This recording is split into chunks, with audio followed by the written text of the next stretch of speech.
The fluorescent lights in my office hummed the way they always did at 2 in the morning. I'd been staring at shipping manifests for 3 hours, cross-referencing delivery routes with fuel consumption reports. The kind of work that makes your eyes feel like they're full of sand. The kind of work nobody notices until something goes wrong. My phone rang. Not my cell, the office landline. Nobody called that number except suppliers with emergencies or corporate trying to track me down about overtime approvals. I picked up on the third ring. Daniel Holt. Mr. Holt, this is Patricia Chen from First National Bank, Security Division. Her voice was professional but tight, like she was reading from a script she didn't quite believe. I'm calling to verify some account activity. I leaned back in my chair. The springs creaked. At 2 in the morning? Sir, I need to confirm. Are you currently at our downtown branch? I looked around my office. Concrete walls, security monitors showing empty warehouse bays, a coffee mug with yesterday's sludge still in it. No, I'm at work. I've been here since 10 last night. Silence. Then, can anyone verify that? My supervisor, the night security guard, the timestamp on every email I've sent in the last 4 hours. I sat forward. What's this about? Mr. Holt, I'm going to be direct with you. There's a man at our branch right now who looks exactly like you. He's with your wife. They're in the process of accessing your joint account. The manifest in front of me might as well have been written in Arabic. My wife is in Phoenix. She left Tuesday for a conference. Sir, your wife is here, in our branch, right now, with identification, with account access, and with a man who presented himself as Daniel Holt. I stood up. My chair rolled backward and hit the wall. That's impossible. That's what I thought too, which is why I'm calling you. Sir, I don't think that's you, but your wife is insisting it is. My hand tightened around the phone. What are they trying to do? Transfer authorization, updating account signatories, standard estate planning paperwork. She paused. Except the signature doesn't match our records. Not quite. And the way he signs his name, it's close, but it's wrong. The pressure's different, the angle. I'm coming down there. Sir, I need to advise you that if this is some kind of family dispute, I'll be there in 20 minutes. I hung up before she could finish, grabbed my jacket off the hook, didn't clock out, didn't tell anyone I was leaving, just walked out through the warehouse bay, past the night crew unloading a semi from Dallas, past the security booth where Jimmy was watching a rerun of some cop show on his phone. My truck started on the second try. It always did. I kept it maintained the same way I kept everything maintained, systematically, without fuss, without drama. Elaine used to make jokes about it, said I treated machines better than people, maybe I did. The drive downtown took 18 minutes. I made every light. The city was empty this time of night. Just me and the delivery trucks and the occasional taxi. The bank building was lit up like a monument. Glass and steel and the kind of architecture that's supposed to make you feel small. I parked across the street, sat there for 30 seconds, trying to make sense of what I was about to walk into. Through the bank's glass doors, I could see them. Elaine, my wife of 23 years, wearing her gray suit, the one she wore to important meetings. Her hair was pulled back the way she did it when she wanted to look serious. And next to her, a man. He had his back to me, but I could see his shoulders, the set of his neck, the way he stood with his weight slightly forward like he was ready to move. Like I stood. I got out of the truck, crossed the street. The night air was cold enough to see my breath. My footsteps sounded too loud on the pavement. I pushed through the glass doors. The security guard at the entrance looked up. He was young, couldn't have been more than 25. He glanced at me, then at the man with Elaine, then back at me. His hand moved toward his radio. Jesus Christ, he said. The man turned around. I was looking at myself. Not exactly, but close enough that my brain stuttered trying to process it. Same height, same build, same hairline that had been receding since I turned 40, same jaw, same eyes. Not the color, but the shape, the set, the way they sat in the face. He was wearing khakis and a polo shirt. Casual, the kind of thing I'd wear on a weekend. And on his left wrist, catching the overhead lights, was my watch. The Seiko my father had given me when I graduated high school, the one with the scratched crystal and the band I'd replaced twice. Elaine didn't flinch, didn't look surprised, didn't look guilty. She looked annoyed. Daniel, she said, what are you doing here? I couldn't form words. My mouth opened, but nothing came out. I was staring at this man who was staring back at me with the kind of blank politeness you'd give a stranger. Ma'am? The security guard's voice cracked. I'm going to need everyone to stay calm. A woman in a bank uniform emerged from an office behind the counter, early 50s, a gray streak in her hair, ID badge that said Patricia Chen. She looked at me, then at him, then at Elaine. "Mrs. Holt," she said carefully. "This is the man I spoke with on the phone?" Elaine sighed. Actually sighed. Like this was an inconvenience. Like I was an inconvenience. "Daniel, you're exhausted. You work too many night shifts. I told you this would happen." She turned to Patricia. "I apologize. My husband gets confused when he doesn't sleep properly." "I'm not confused." My voice came out rougher than I intended. "I don't know who this is, but he's not me." The man, the double, the imposter, whatever he was, tilted his head slightly, studying me. There was something in his expression, not malice, just assessment. "Elaine," he said, and his voice was close to mine too, maybe half a register lower. "Maybe we should come back tomorrow." "No." Elaine's tone sharpened. "We're finishing this tonight." Patricia looked between all of us. Her hand rested on a phone at her desk. "I'm going to need to see identification. From both of you." I reached for my wallet. The other man did the same. We both pulled out driver's licenses. Both handed them to Patricia. She examined them under the light. Her forehead creased. "These are both valid." "That's impossible," I said. She looked up at me. "Sir, I'm looking at 2 valid Arizona driver's licenses, both with the name Daniel James Holt, both with current addresses. The photos are different, but—" She trailed off. "Set the licenses on the counter side by side." I leaned forward. My license showed me from 2 years ago. Standard DMV photo. The other license showed him. Slightly different angle, slightly different lighting, but the name, the address, the license number, all different, all valid. "Check the signatures," I said. "You said the signatures were wrong." Patricia pulled out a form from the stack on her desk. The signature at the bottom was neat, controlled. Exactly the way I signed my name, except it wasn't. The D was too round. The H had a tail that mine didn't. "That's not my signature," I said. "It's close enough for standard verification," Patricia admitted. "But something felt off, which is why I called." Elaine stepped between us, between me and this stranger wearing my face, my name, my watch. "Daniel." She was talking to me now, using the tone she used when she thought I was being unreasonable. "You're making a scene. You're embarrassing yourself. And you're embarrassing me. I don't care. Clearly." She glanced at Patricia. "Is there anything legally preventing us from completing this transaction?" Patricia hesitated. "If there's a dispute about identity—" "There's no dispute. I know who my husband is." Elaine gestured at the other man. "This is Daniel. The man interrupting us is confused, possibly unwell, and I'd appreciate it if security could escort him out." The security guard shifted uncomfortably. "Ma'am, I'm not sure." "Then call the police. Let them sort it out." I looked at her. Really looked at her. At the woman I'd been married to for 23 years. The woman I'd bought a house with, had a son with, built a life with. There was nothing in her face. No recognition, no conflict, just cold determination. "You know it's me," I said quietly. "I know you need help." She turned away, dismissing me. The other man was still watching me.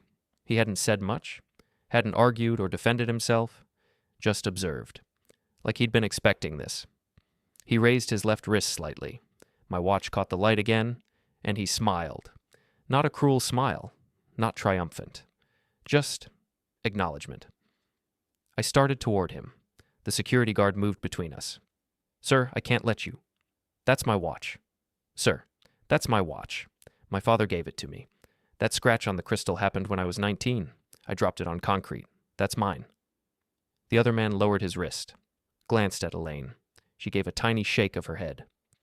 "I think you're mistaken," he said. Patricia cleared her throat. "I'm going to have to ask both of you to leave. We can't complete any transactions until this is resolved." "Fine." Elaine gathered up the papers on the counter. "We'll go to our attorney, complete everything there. Daniel?" She looked at the other man. "Let's go." He nodded, followed her toward the door. I stood there, frozen, watching them walk away. Watching this man who looked like me, dressed like me, wore my watch and my name, walk out with my wife. They reached the glass doors. Elaine pushed through first. He followed. But before he did, he looked back, met my eyes, and winked. Then they were gone. Into the parking lot. Into a car. My car, the sedan Elaine usually drove, and away. Patricia touched my arm. Mr. Holt, are you all right? No. Do you want me to call the police? I thought about that. Thought about trying to explain this to a cop at 2:30 in the morning. 2 valid licenses. My wife vouching for someone else. No crime technically committed, just a dispute, just confusion, just my life unraveling in a bank lobby. No, I said. Not yet. I walked out, got back in my truck, sat there with the engine off, watching the empty street. My phone buzzed. Text message. From Elaine. Stop embarrassing yourself. Go home, get some sleep. We'll talk when you're rational. I stared at the message, read it 3 times. Then I did something I'd never done before. I opened my banking app. Our joint account showed a pending transaction. Transfer authorization, updating the signatories. Not completed. Patricia had stopped it, but initiated. I checked the timestamp. 7 p.m., 5 hours ago, while I was at work. While Elaine was supposed to be in Phoenix, while I was exactly where I always was, doing exactly what I always did. I scrolled through older transactions. Nothing unusual, nothing suspicious, just the normal flow of our life. Mortgage, utilities, groceries, gas. But then I noticed something. 3 weeks ago. A withdrawal. $500. ATM. Location tagged to a truck stop outside of Mesa. Time stamped at midnight. I'd been at work that night. I remembered because we'd had a shipment delayed and I'd stayed late to redirect it. I couldn't have made that withdrawal. I scrolled further back. Another withdrawal.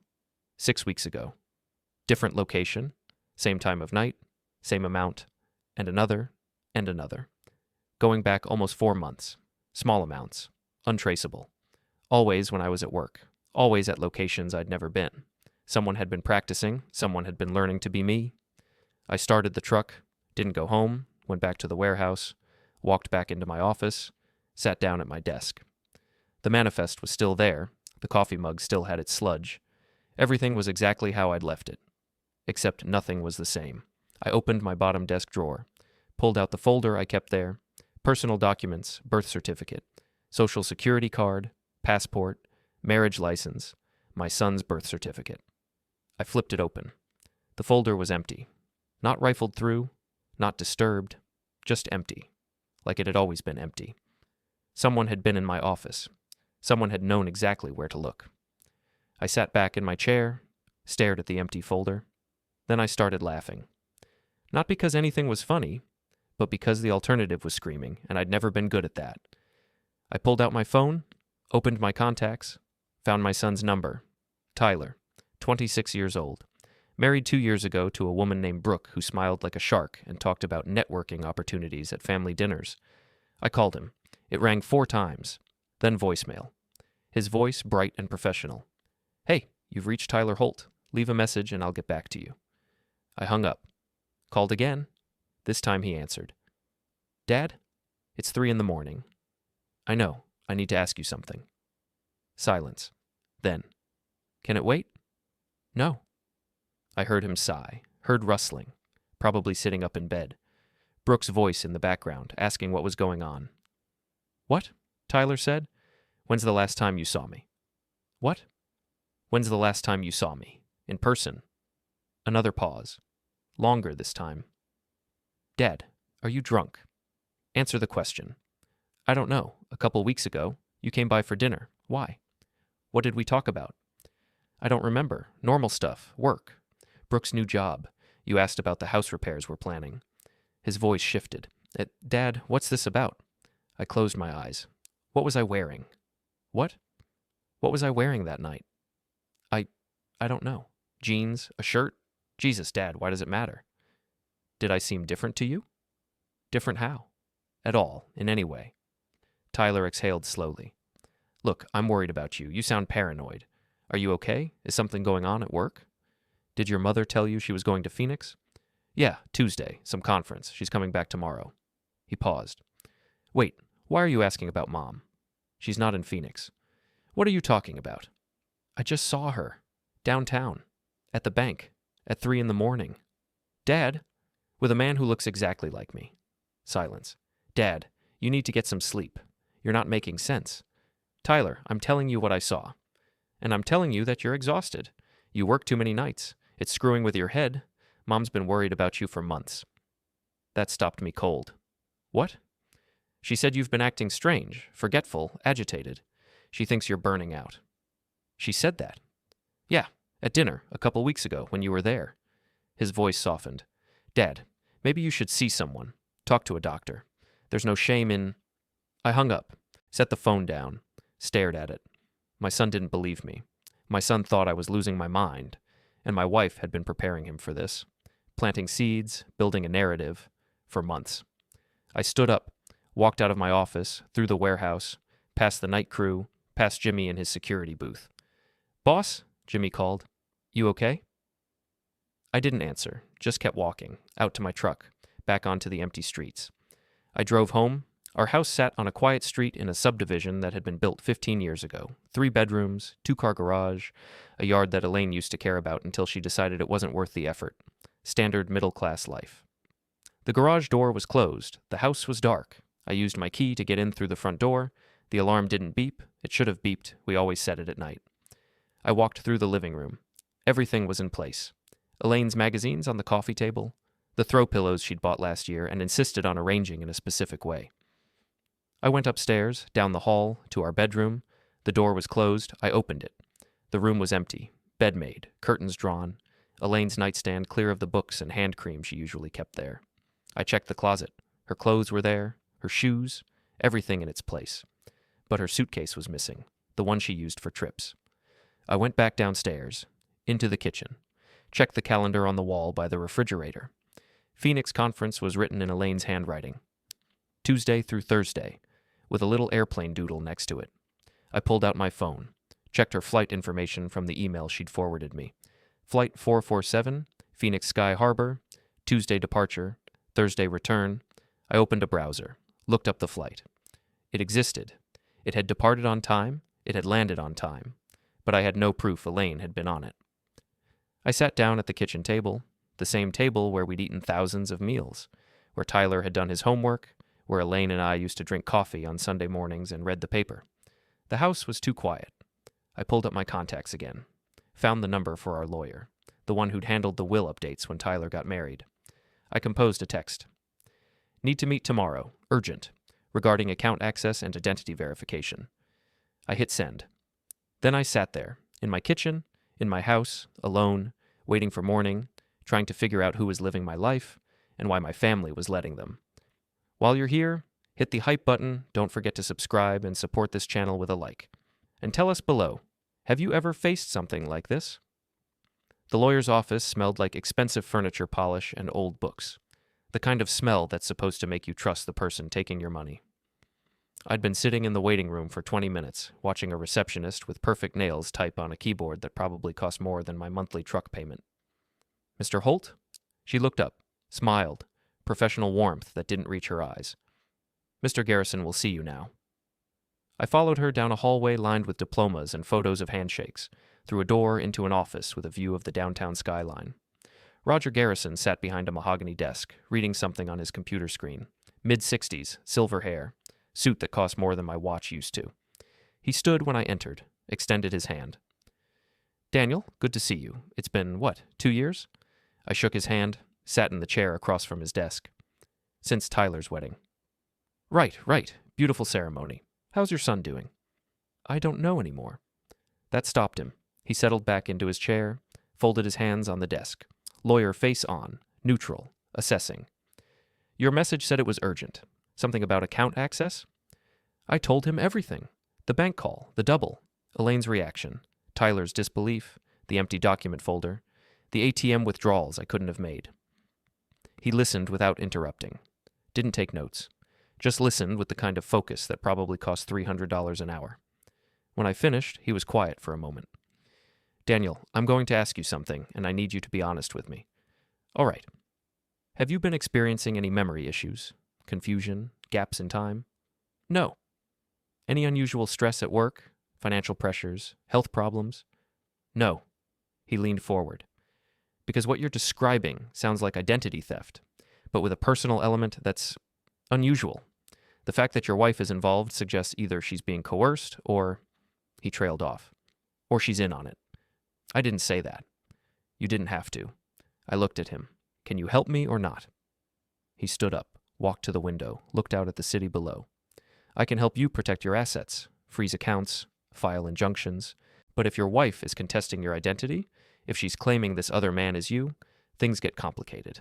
He turned back. Do you have proof that you are who you say you are? I have my driver's license, my passport, I stopped. I had documents, but they're gone. Birth certificate? Gone. Social security card? Gone. Any other government identification? Military records? School transcripts? Tax returns? I thought about that. My company would have records. Employment verification, background checks from when I was hired. That's a start. But Daniel, here's the problem. If someone has been systematically establishing themselves as you, if they have legitimate documents, if your own family is supporting their claim. He shook his head. This isn't just identity theft. This is replacement. That's impossible. 5 years ago, I would have agreed with you, but I've seen cases now, not many, but enough, where someone's identity is essentially hijacked by someone close to them. Usually it's elder abuse, a relative taking over an aging parent's life, but sometimes. He came back to his desk, sat down. Sometimes it's strategic, planned, a way to remove someone without actually removing them. You're saying my wife is trying to replace me. I'm saying it's a possibility we need to consider. He pulled out a notepad, started writing. First thing, I need you to gather any physical proof you can. Old photos, documents, anything with your fingerprints or DNA, work records, medical records, anything that establishes an unbroken chain of identity. And then what? Then we file for a court hearing, request a formal identity verification, force everyone to present their evidence. But I have to warn you, this is going to be expensive and ugly. And if your family really is working against you, they've likely prepared for this. I stood up. How much? For what I've just described, retainer of $10,000, and that's just a start. I thought about my bank account, the one I could no longer access, the one Elaine was trying to alter. I'll figure it out. Daniel. He looked at me seriously. There's something else you need to consider. If this man, this double, has been studying you, learning your patterns, establishing a presence in your life, he's not working alone. Someone told him how to be you.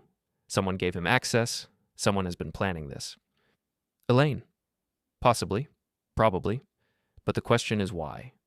What does she gain by replacing you? I hadn't thought about that. I'd been too focused on the how to think about the why. We're not rich, I said. I make decent money, but we're not talking life insurance fraud numbers. No inheritance, no hidden assets. Then it's not about money. He tapped his pen on the desk. Which means it's either about control or about removing an obstacle.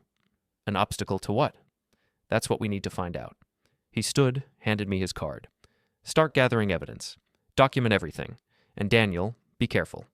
If someone has gone to this much trouble, they're not going to stop just because you noticed. I took the card, left his office, walked back through the perfect waiting room with its perfect receptionist and out into the parking garage where I'd left my truck. My phone rang. Unknown number. I answered it. Daniel Holt? A woman's voice. Older. Unfamiliar. Yes. This is Linda Preston from Prescott Medical Center. I'm calling about your appointment. I don't have an appointment. Our records show you scheduled a consultation for today at 2 p.m. We're calling to confirm. I checked my watch. 1:15 noon. I didn't schedule anything. Are you sure? It's showing here in our system. Dr. Reeves, Neurology Department. Neurology. What's the appointment for? Memory evaluation. Your wife called last week. Said you'd been experiencing some confusion and wanted to get checked out. I closed my eyes. Cancel it. Sir, if you're experiencing symptoms, cancel the appointment. I'm not coming. I hung up, got in my truck, sat there. Elaine was building a narrative, making calls, setting up appointments, creating a paper trail that said I was confused, unstable, unreliable, and she'd been doing it for weeks. I started the engine, drove, not home, not back to work, just drove. I ended up at a truck stop off I-17, the kind of place where long-haul drivers caught sleep between routes and the coffee was strong enough to strip paint. I parked near the back, went inside, ordered coffee, and sat in a booth by the window. My phone buzzed. Text from Tyler. Mom says you're refusing to see a doctor. What's going on? I didn't respond, just stared at the message. Another buzz, this time from Elaine. You're making this harder than it needs to be. Please stop fighting. We're trying to help you. I turned the phone face down on the table. The waitress came by. Early 40s, tired eyes. Name tag said Jenny. You look like you need more than coffee, hon. I need information. She raised an eyebrow. What kind? I pulled up a photo on my phone. One of the ATM withdrawal locations. The truck stop outside Mesa. You ever work at this place? She leaned in, squinted at the screen.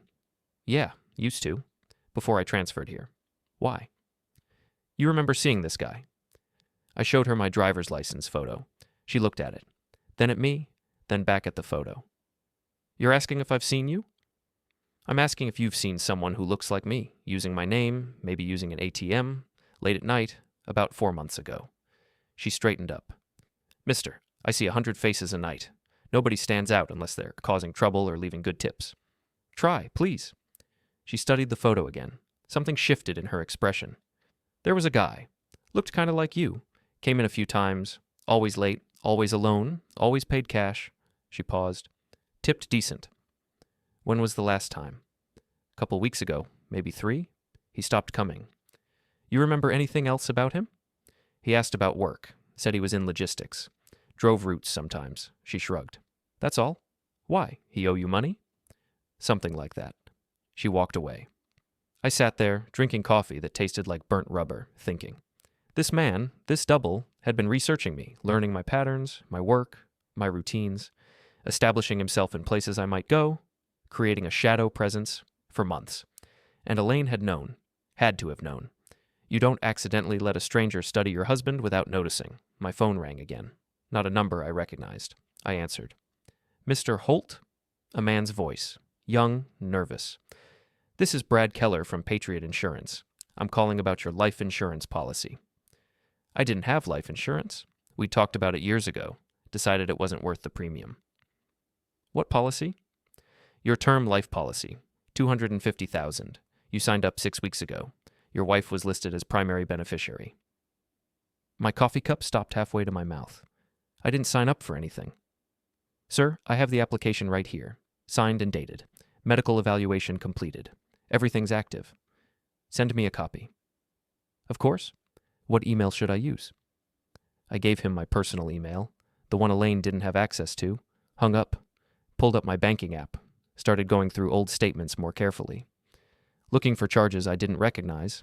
There, 2 months ago. Payment to Patriot Insurance, $57. From our joint account, and another charge, same day. To a medical clinic in Scottsdale, $300. Someone had gotten a medical exam in my name, had signed up for life insurance in my name. The coffee didn't taste like anything anymore. I opened my email, waited. The message from Brad Keller came through. I downloaded the attachment. The application was detailed. Health history, family medical background, contact information, all filled out in handwriting that wasn't quite mine, signed with a signature that was close but wrong. The medical evaluation was attached, all my numbers, or close to my numbers, from an exam I'd never taken. At the bottom, a note from the examining physician. Patient presented as healthy and appropriate. No concerns, policy approved. I looked at the doctor's name, Dr. Raymond Phillips, Scottsdale Family Medicine. I called them. The receptionist answered on the second ring. Chipper voice. Scottsdale Family Medicine. How can I help you? I need to speak to Dr. Phillips. He's with a patient right now. Can I take a message? Tell him Daniel Holt needs to talk to him about a medical examination that never happened. Sir, I can't just... Tell him it's about insurance fraud. Tell him I'm calling from the police department if you have to, but get him on the phone. She put me on hold. Muzak played. Something instrumental and bland. 2 minutes later, a man's voice. Professional, cautious. This is Dr. Phillips.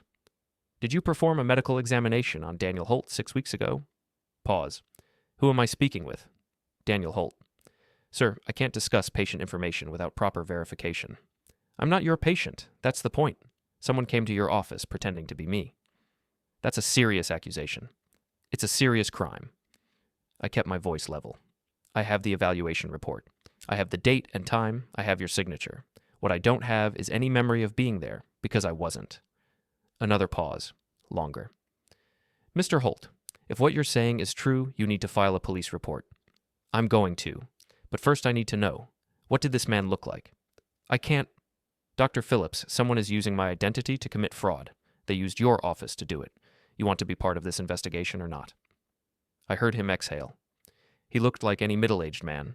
5'10", 5'11", brown hair, regular build. Nothing distinctive. Did he seem nervous? Uncomfortable? No, he seemed normal. Answered all the questions appropriately.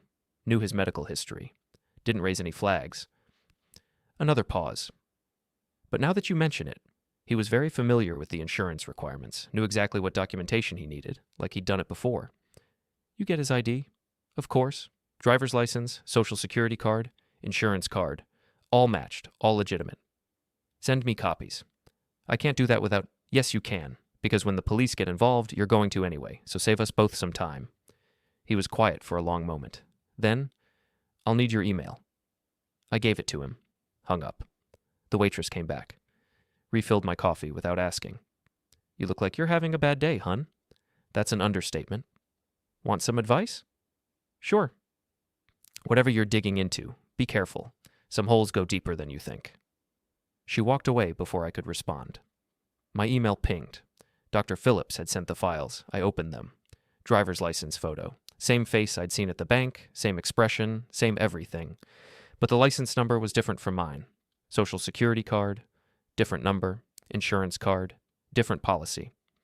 This wasn't just someone looking like me. This was someone with a complete secondary identity. Legal, documented, traceable. Someone had built an entire alternate version of Daniel Holt. My phone rang. Private number. I almost didn't answer. Then did. Hello? Daniel. The voice was familiar. Close to mine, but not quite. We should talk. I felt my jaw tighten. Who is this? I think you know? A pause. Your wife gave me your number. Said you've been upset, confused. She's worried about you. Where are you? Where I usually am. At work. At your work, technically. Though I guess it's my work now, too. What? You should check your email. The one from HR. They sent it this morning. I pulled up my work email on my phone, scrolled through the messages, found one from Human Resources. Subject, schedule update. I opened it. Effective immediately, Daniel Holt will be transitioning to part-time status due to personal health concerns. Miles Crow will be assuming full operational duties. Miles Crow. That was his name, the double, the replacement. You're taking my job. I'm helping. Your wife explained that you've been struggling. The company agreed that having someone step in while you recover would be best for everyone. I don't need to recover. I'm fine. That's not what your family says. That's not what your doctor says. His voice stayed calm, reasonable. Daniel, I know this is hard. Change always is. But fighting it isn't going to help. It's just going to make things worse. I'm going to destroy you. No, you're not.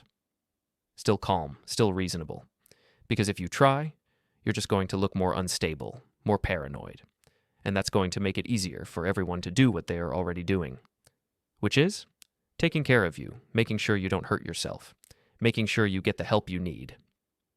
I wanted to throw the phone, wanted to scream, wanted to drive to the warehouse and put my fist through his face. Instead I said, "Where did you get my watch?" Silence.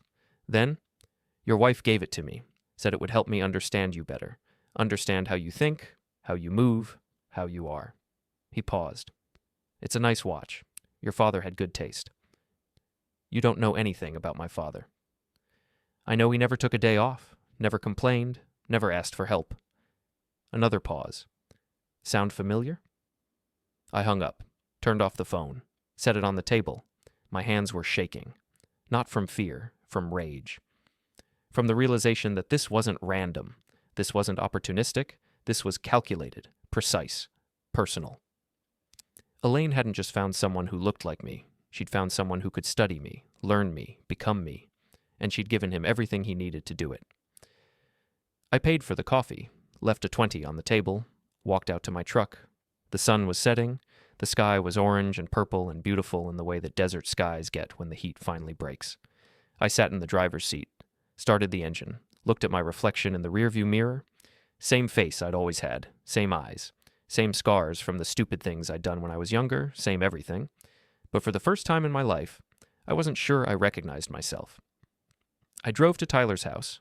The courthouse was downtown, 8 stories of concrete and glass, the kind of building designed to intimidate, to make you feel small, to remind you that the system was bigger than you and you were just passing through. I arrived at 9:30, gave myself time. Roger had told me to dress well, look professional, look competent, look like someone who wasn't falling apart. I'd worn the only suit I owned, the one I'd bought for my father's funeral and hadn't worn since. It still fit. Barely. I'd lost weight over the last week. Stress will do that. Roger was waiting on the steps. He saw me coming and frowned. "You look terrible." "I haven't slept." "That's not helping your case." He gestured toward the entrance. "Come on. We need to talk before we go in." We found a bench in the hallway, away from the crowd, away from lawyers and clients and people waiting for their lives to be decided by strangers in robes. "Did you look at the documents I sent?" I asked. "I did. They're good. Better than good.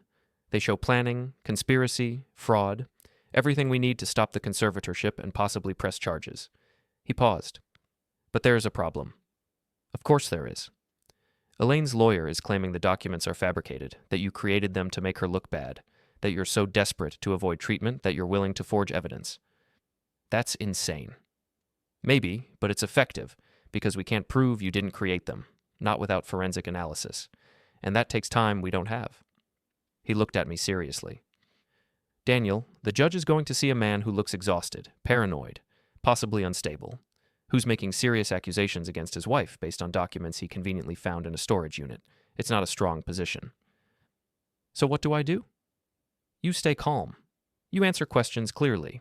You don't get emotional. And you pray the judge is smart enough to see through Elaine's performance." He stood. "Come on. Courtroom's on the 3rd floor." We took the elevator, stood in silence, watched the numbers climb. The courtroom was smaller than I expected. Wood paneling, rows of benches. The seal of the state mounted behind the judge's bench. Maybe 30 people waiting. Lawyers, clients, court staff, and Elaine.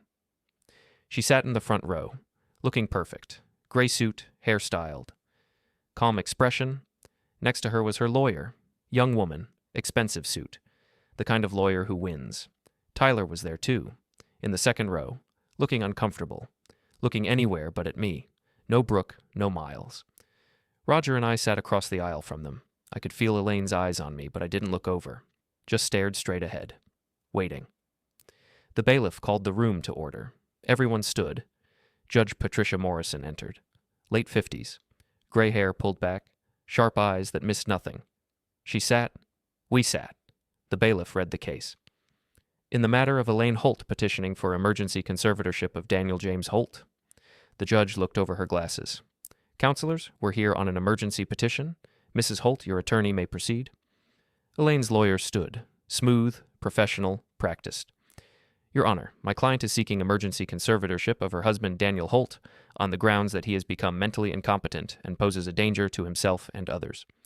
We have documentation from medical professionals, statements from family members, and evidence of increasingly erratic and paranoid behavior." She handed a stack of papers to the bailiff.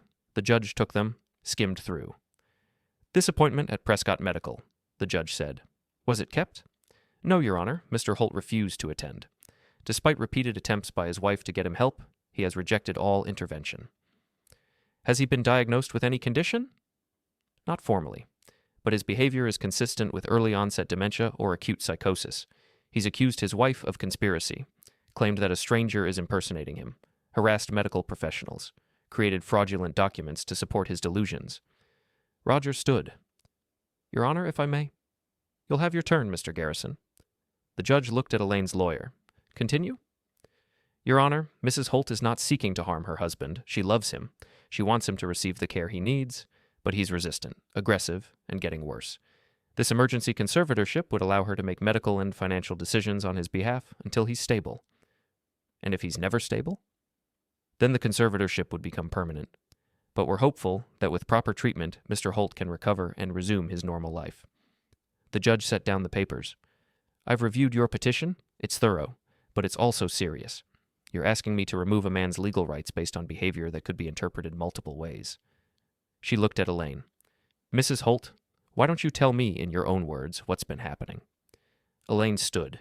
She didn't need notes. Didn't need to think, just spoke. Clear, confident.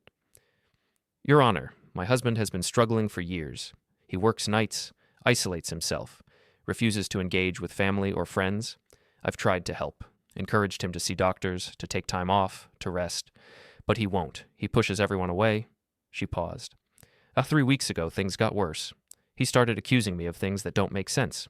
Said I was trying to replace him, that someone was impersonating him. He became paranoid, angry, irrational. Has he threatened you? Not directly, but his behavior is frightening. He shows up unannounced, makes accusations. Yesterday, he broke into a storage unit and stole documents. He sent threatening messages to our son. He's becoming dangerous. Objection, Roger said. There's no evidence of threats. I have the messages, Elaine's lawyer said. She handed over more papers. The judge read them, looked at me. Mr. Holt, did you send a message to your son saying, I know everything? I stood. Yes. Why? Because I do know everything. I know my wife paid someone $50,000 to study me, to learn how to be me, to replace me. I know my son signed a contract agreeing to help. I know they've been planning this for almost a year. Murmurs in the courtroom. The judge held up a hand for silence. Mr. Holt, that's a serious accusation. Do you have evidence? Yes, I have contracts, payments, signatures, everything. And where did you get these documents? From a storage unit, the one my wife had my furniture moved to without my knowledge. So you broke into private property. It's my furniture, my documents. In a unit you didn't rent, secured by a lock you didn't have permission to open. She looked at Roger. Mr. Garrison, this isn't helping your client. Roger stood. Your Honor, we can authenticate these documents, prove they're real, prove there's a conspiracy, which will take weeks, possibly months. And in the meantime, you want me to deny this petition based on accusations that could themselves be delusions. She looked back at me. Mr. Holt, I'm going to ask you some questions. Answer them honestly. Okay. Do you know what day it is? Thursday, December 18th. Do you know where you are? Maricopa County Superior Court. Who's the president? I told her. What's your date of birth? I told her. Do you believe people are conspiring against you? I paused. Yes. Do you believe someone is impersonating you? Yes. Do you have proof of this beyond the documents you obtained through illegal means? I've seen him. At the bank, at my workplace. He's using my name, my job, my life. Have you filed a police report? Not yet. Why not? Because my wife vouches for him. Because he has documentation, because nobody believes me. Including your own son. I looked at Tyler. He was staring at his hands, not looking at me, not defending me. Yes, I said quietly, including my son. The judge leaned back, studied me. I could see her making calculations, weighing evidence, deciding whether I was a man being victimized or a man losing his mind. Mr. Holt, I'm sympathetic. I really am. But what you're describing sounds impossible. Multiple people conspiring to replace you, forging documents, creating a complete alternate identity. That's the plot of a movie, not real life. It's real. Maybe. But I can't make a decision based on maybe. I need evidence, real evidence. And right now, all I have is your word against your family's. And your family has doctors, has documentation, has a consistent narrative that makes sense. It makes sense because they planned it. Or it makes sense because it's true, because you're struggling and they're trying to help. She sighed. Mr. Holt, I'm going to order a psychiatric evaluation, independent, neutral. You'll be assessed by a court-appointed psychiatrist, and based on that evaluation, I'll make a decision about the conservatorship. Your Honor, Roger started. That's my ruling, Mr. Garrison. The evaluation will be scheduled within 72 hours. Mr. Holt will attend, and until then, the emergency petition is granted on a temporary basis.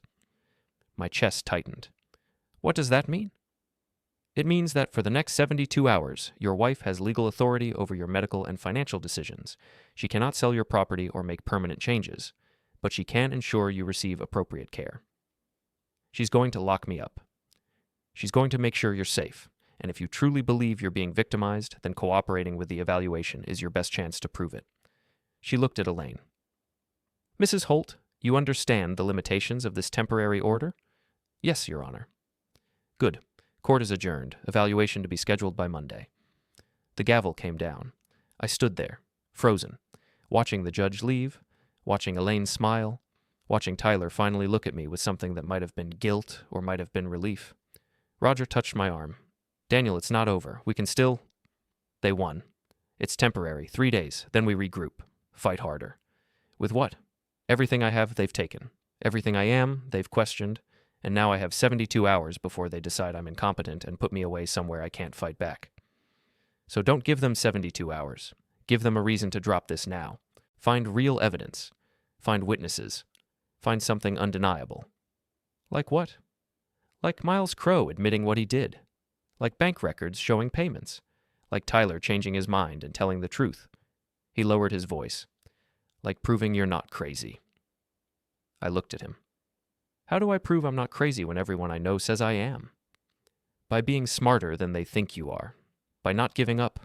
By remembering that you're the one who's actually telling the truth. He handed me his card. Call me when you have something.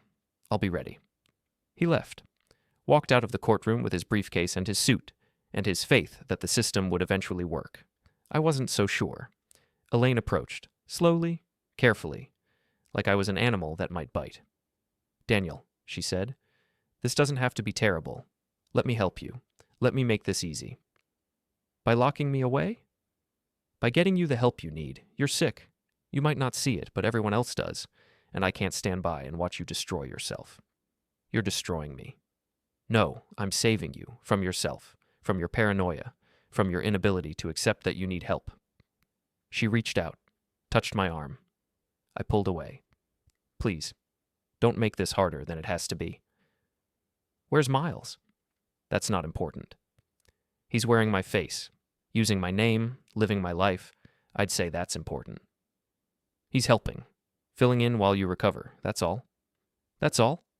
You paid him $50,000. You signed a contract. Tyler signed a contract. You've been planning this for a year. Her expression didn't change. I don't know what you're talking about. The documents, the storage unit, the contracts. You mean the forgeries you created? The ones the judge didn't believe? She smiled, sad, pitying. Daniel, you're proving my point. You're so convinced of this conspiracy that you're fabricating evidence to support it. That's not healthy. That's not normal. You're lying. Am I? Or are you so lost in your delusions that you can't tell the difference anymore? She stepped back. The evaluation will help. The doctors will help. And when you're better, when you're yourself again, we can talk about what comes next. But until then, you need to trust me. I'll never trust you again. That's the illness talking, not you. She turned to leave, then stopped. Tyler wants to talk to you. He's waiting outside. Maybe listen to him. Maybe hear what he has to say before you push him away too. Then she was gone. I stood there, in the empty courtroom, alone. Then I walked out. Tyler was in the hallway, leaning against the wall, looking at his phone. He looked up when he heard me coming. Dad. I stopped in front of him. You signed a contract to replace me. No, I signed a contract to help Mom, to support her while she helped you. By hiring someone to be me. By hiring someone to assist, to take some of the pressure off, so you could focus on getting better. I'm not sick. You're paranoid. You're isolated. You're breaking into storage units and threatening people and refusing treatment. If that's not sick, I don't know what is. He pushed off the wall, faced me. Dad, I love you, but you've been checking out of this family for years.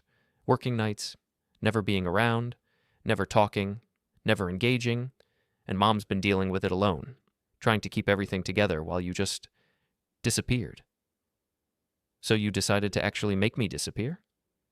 We decided to help you, even if you couldn't see it, even if you fought it, because that's what family does. Family doesn't replace each other. We're not replacing you, we're trying to save you. His voice cracked. From yourself, from whatever's happening in your head that's making you believe these things, these impossible things. I looked at my son, 26 years old, the kid I'd taught to ride a bike, to throw a baseball, to change a tire, the kid who'd looked up to me once, before I'd stopped being worth looking up to. Do you really believe that? I asked. Or are you lying to yourself because it's easier than admitting what you did? I believe it, because it's true, because everything Mom's saying makes sense, and everything you're saying sounds crazy. Show me the contract. What? The one you signed, the one with Miles Crow's name on it. Show it to me. There is no contract. There is. I have it. I found it in the storage unit. Your signature's right there under your mother's. He shook his head. If you have a contract, you made it yourself. Just like you made all those other documents. Just like you're making up all these stories to justify being angry at Mom for trying to help you. You're lying. I'm not. But you can't see that because you're too far gone. He stepped back. I'm sorry, Dad. I really am. But I can't keep doing this. I can't keep defending you when you won't defend yourself. When you won't get help. When you keep pushing everyone away. Tyler, get the evaluation. Prove you're okay. And then we can talk. But until then, I can't be around you. It's too hard. And it's hurting Brooke. And I have to protect her. Protect her from what? From me? From watching you self-destruct. From being pulled into your paranoia. From choosing between you and Mom when she shouldn't have to choose. He walked away, down the hallway, toward the elevators, leaving me standing there. And I realized something. I spent the next 12 hours driving, thinking, planning. By the time the sun came up Friday morning, I had a plan. Not a legal plan. Not something Roger Garrison would approve of. But something that might actually work. I needed Miles to admit what he'd done. On record. Undeniable. And the only way to make that happen was to corner him. Pressure him. Make him believe he'd already won. People get careless when they think they're winning. I drove to a truck stop outside Tempe, the same one where Jenny worked, where Miles had practiced being me. I parked in the back lot. Went inside. Jenny was behind the counter. She looked up when I walked in. Recognition flickered in her eyes. And maybe something else. Concern. You look worse than last time, hun. I need a favor. I don't do favors for people I barely know. This one's easy and legal, mostly. I pulled out my phone, showed her a photo of Miles, the one from the insurance paperwork. This guy ever use a phone here? Pay phone? Cell phone charging station? She looked at the photo, then at me, then back at the photo. Why do you need to know? Because he's using my identity, and I need to prove it, and I need phone records to do that. Can't you just call the police? The police think I'm crazy. My family thinks I'm crazy. Everyone thinks I'm crazy except me, so I need evidence they can't ignore. She studied me for a long moment, then sighed. There's a payphone outside, by the restrooms. He used it a few times, always late at night, always paid with coins. You remember who he called? I'm not psychic, hon. But you remember him using it? Yeah, because who uses payphones anymore? Stood out. Thank you. I left, went outside, found the payphone. It was one of those old units that somehow still existed, weathered, graffitied, probably barely functional, but functional enough. I called Roger Garrison. Daniel, where are you? Working. I need you to do something. What? Subpoena phone records for a payphone. I'll send you the number. And I need records for all calls made between midnight and 4 a.m. over the last 6 months. Why?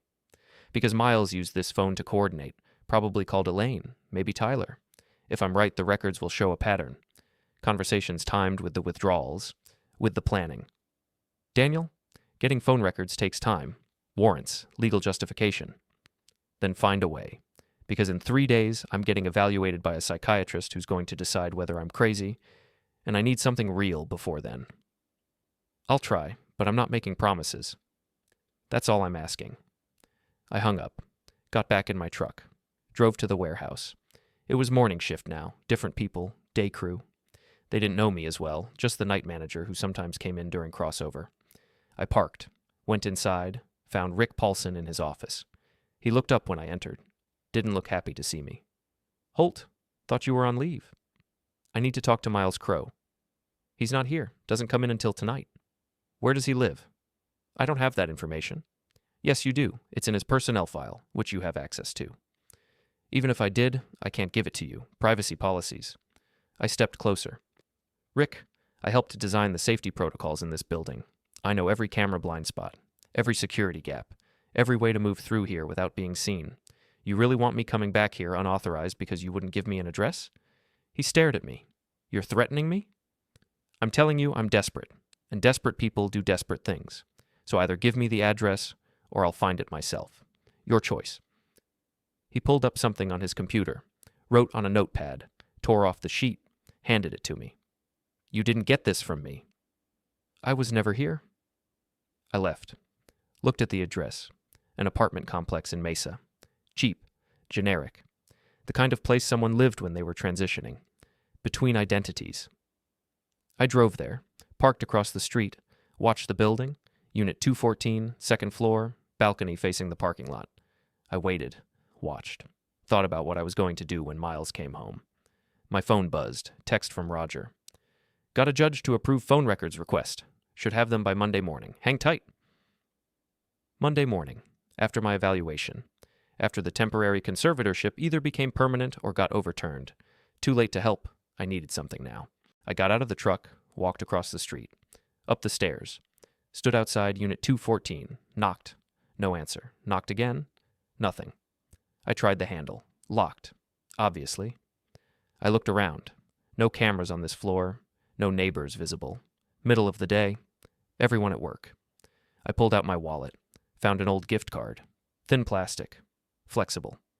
I'd picked a lock once, 15 years ago, helping Tyler when he'd locked himself out of his first apartment. I'd learned from YouTube, probably forgotten most of it. But the basics stuck. I slid the card between the door and frame. Felt for the latch. Wiggled, pushed. The lock clicked. I pushed the door open. Stepped inside. Closed it behind me. The apartment was sparse. Furniture that came with the rental. No personal touches, no photos, no decorations. Just the basics. Couch, TV, kitchen table, like someone who wasn't planning to stay long. I moved through the space. Living room first. Nothing interesting. Generic magazines, remote controls, bills addressed to Miles Crow. Kitchen, same thing. Minimal food, coffee maker, microwave meals, and bedroom. This is where it got interesting. On the desk, files. Stacks of them. I opened the first one. Photos of me. Dozens of them. At work, at home, at the grocery store, getting gas, walking to my truck, candid shots, surveillance shots, taken over months. Notes in the margins. Handwriting I didn't recognize. Observational, clinical.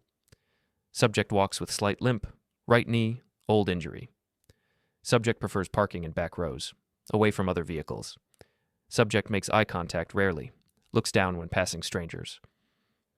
Subject's lunch routine. Same sandwich, same time, same table and break room. I flipped through more photos, more notes. A complete dossier. My life dissected, cataloged, studied. I opened another file.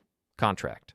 The same one I'd found in the storage unit, but this copy had more pages, addendums, updates, changes. One page caught my attention. Phase 3. Social integration. Attend family events in subject's place. Establish relationship with son and daughter-in-law. Assume work responsibilities gradually. Replace subject in all meaningful relationships within 6 months. 6 months. They'd planned for this to take 6 months. It had taken less. I kept looking, found a calendar, dates marked, events noted. The night at the bank, marked as public confrontation, successful. My visit to the warehouse. Subject becoming aggressive, as expected. The court hearing. Conservatorship granted, temporary, planned proceeding. This wasn't just replacement, this was orchestrated destruction. Step by step, predictable, controlled, and I'd done exactly what they'd expected at every stage.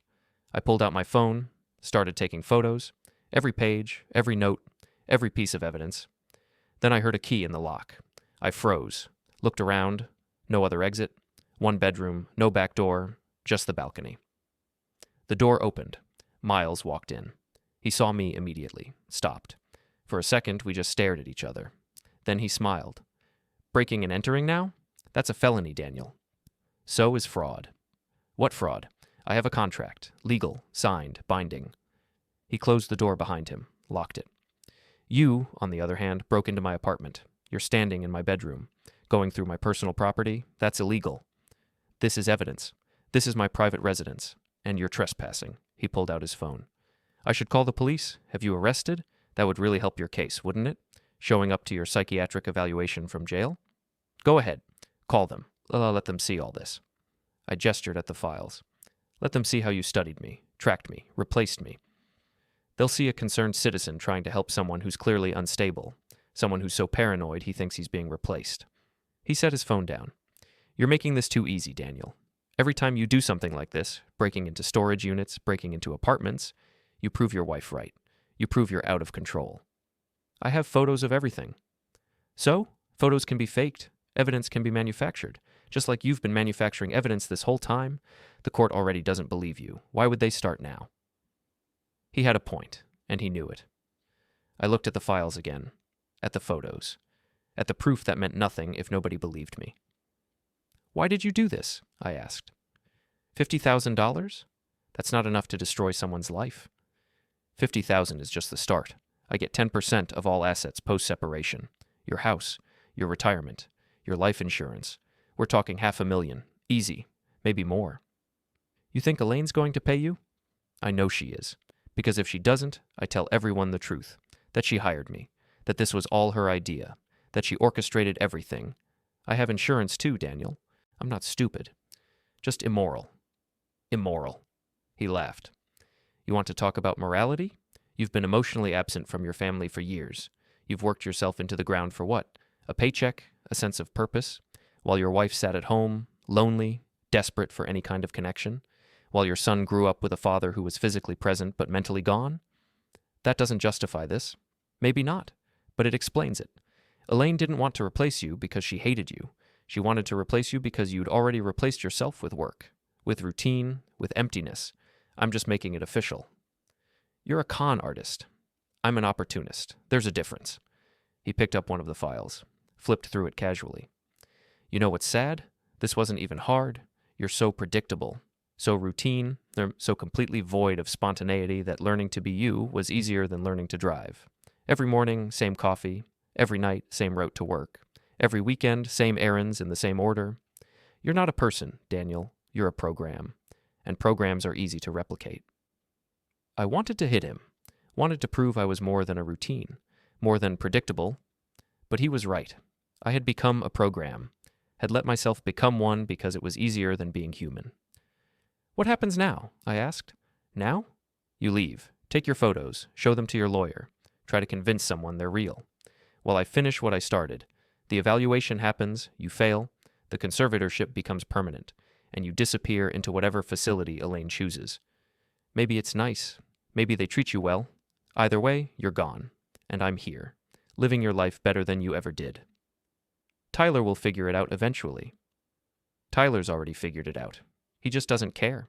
Because I'm a better father figure than you ever were. I ask about his life, his job, his marriage. I engage. I participate. All the things you never did. Why would he want you back? Because I'm his father. Biology isn't enough, Daniel. It never was. He gestured toward the door. Now get out, before I call the police and make your situation even worse. I looked at him one more time. This man who'd learned to be me, who'd replaced me, who'd done it so well that even my own family preferred him. Then I walked to the door, opened it, stepped out, but before I left, I turned back. You're right, I said. I became a program, a routine, something predictable and forgettable, but you made one mistake. What's that? You assumed that's all I am, that because I've been passive for years, I'll stay passive, that because I've been invisible, I can't be dangerous. I paused. But I used to box, Miles, and you know what they teach you in boxing, that the most dangerous opponent isn't the one who's aggressive, it's the one who's patient, who waits, who watches, who strikes when you least expect it. Is that a threat? It's a reminder that the man you studied was only one version of me, and maybe it's time you met another version. I walked out, closed the door, went down the stairs, got in my truck, and I drove away. Not scared, not defeated, cold, calculated, ready.